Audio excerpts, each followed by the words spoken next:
நாள் முழுசா சும்மாவே மரத்துல உட்காந்துட்டு இருக்கிற காக்கா கிட்ட போய் நானே உன்ன மாதிரி எதுவுமே செய்யாம சும்மாவே இருக்கலாமான்னு கேட்டுச்சு. அதுக்கு காக்கா ஏன் முடியாது, நீங்களும் சும்மாவே இருக்கலாமே அப்படின்னு சொல்லுச்சு. முயலுக்கு ரொம்பவே சந்தோஷம். உடனே அந்த மரத்துக்கு கீழேயே முயல் போய் உக்காந்தது.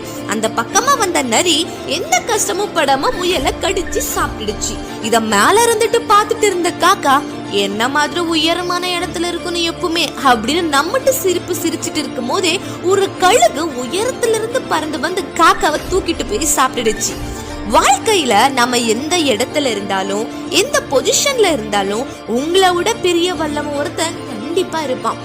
எதுவுமே செய்யாம சும்மா இருக்கிறது என்னைக்குமே ஆபத்து தான். எவ்வளவு பெரிய இடத்துக்கு போனாலும் நானுன்ற அகங்காரம் இல்லாம இன்னும் உயரத்துக்கு போக முயற்சி பண்ணுங்க.